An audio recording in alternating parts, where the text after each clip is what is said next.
وبه ثقتي وأستعين. أيها الحضور الكريم، السادة والسيدات الأفاضل والفضليات، مرحبا بكم جميعا، والسلام عليكم ورحمة الله وبركاته. أمامكم وفي حضرتكم نفتتح على بركة الله وبعون منه أشغال العكاظية الشعرية لمهرجان الصحراء الدولي بدوس في دورته 46. ويلزمني وقت وجيز لكي أعرف بعملنا الذي انطلق منذ مدة، عسى أن نطور العكاظية ونجود الأداء. ليس خافيا أن العكاظية عندما انطلقت كانت بدايتها قبل الاستقلال، يعني لأجل مدح القائد أو الخليفة، وكانت مسخرة لإعلان الأشخاص. بعد الاستقلال لم يتطور أمره كثيرا، وبقيت تقريبا في اتجاه مدح الأشخاص. عندما صار المهرجان دوليا، وعندما صار المهرجان مهرجان الصحراء، نذكر في هذا اليوم الشخص الذي أعطى للعكاظية حيزها المهم، المرحوم محمد المرزوقي، الذي توفي سنة 81، واليوم هي الذكرى 32 لوفاته. ولكن ما رمى إليه المرزوقي شيء، وما ربما انزلقت إليه العكاظية شيء آخر على مر السنين. ليس خافيا على ذي البصيرة كيف تحول هذا المكان بالذات أحيانا وليس دائما إلى مدح رخيص وموقع سيء لكبت الحرية. وكنا شهداء بالحضور وبالغياب على انحراف الثقافة عن مسارها وعلى تدجين الشعراء، إلا من استمسكوا بجمرة الصبر واعتصموا بالرمز سبيلا للتعبير، أو اختاروا طواعية الانزواء في الأماكن القصيرة.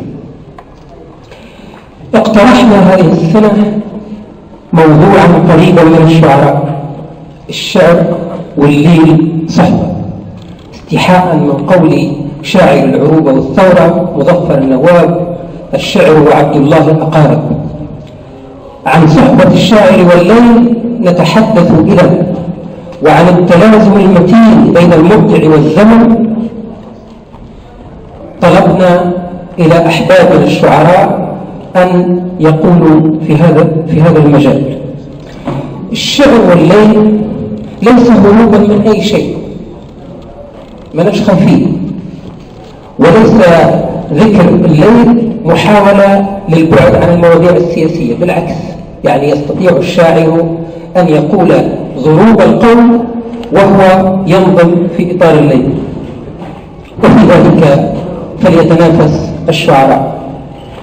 لا أنسى كذلك أننا طلبنا من الشعراء أو إلى الشعراء أن يرفقوا قصائد المسابقة، القصيدة الرئيسية، بلغز شعري، خطب، رباط، وحل لهذا اللغز.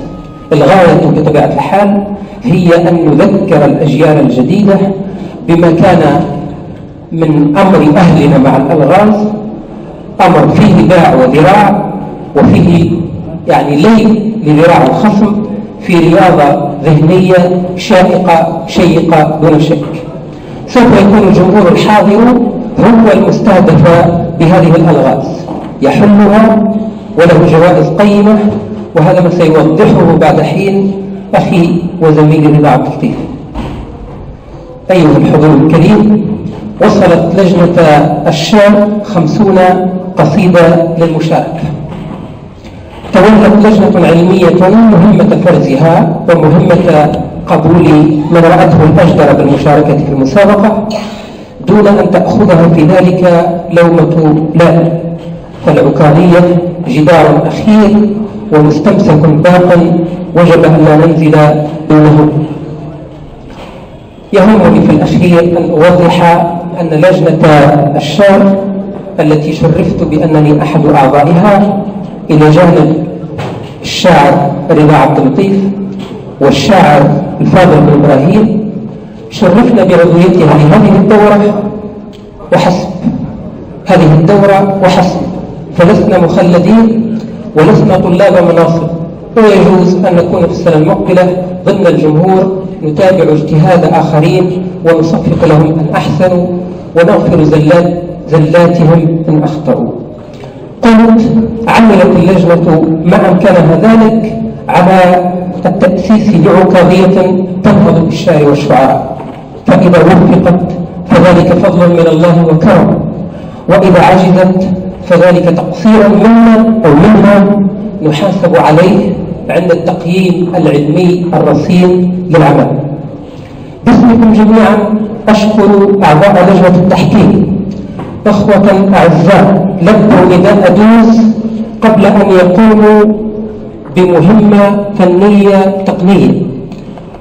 أقدم لكم الأستاذ مظهر بالوافي من المزونة المناضلة رئيسا للجنة التحكيم، الأستاذ عمار الجماعي من الحامة الأبية عضوا أولا للجنة التحكيم، الشاعر الكبير مسعود الرتيني من ليبيا الشقيقة عضوا ثانيا للجنة التحكيم. وأختم، ستكون المسابقة مسابقة فعلا طيلة الأيام الثلاثة الأولى من هذا المهرجان، وتكون في اليوم الرابع حرة للمساهمات المختلفة من الشعراء، وهناك على كل حال دائما مراوحة بين المسابقة وما هو على هامش المسابقة. كما ألفت الانتباه إلى أنه سيتم في هذه الدورة بحول الله تكريم المرحومين محمد الطويل لأن له باعا وذراعا في مسألة الألغاز، والمرحوم علي بيلا لأنه رغم ثقله الشعري لم ينل حظه في هذه الربوع. هذه بإيجاز أيها السادة والسيدات وعودنا، فأعينونا على ذلك هداكم الله بحسن الإنصات والمتابعة.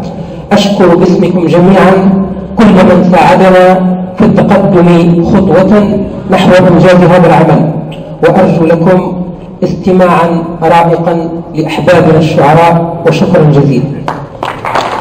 الكلمة للشاعر رضا عبد اللطيف لكي يقدم بين يدي الجمهور مسألة الألغاز والطريقة التقنية المعتمدة لإلقائها.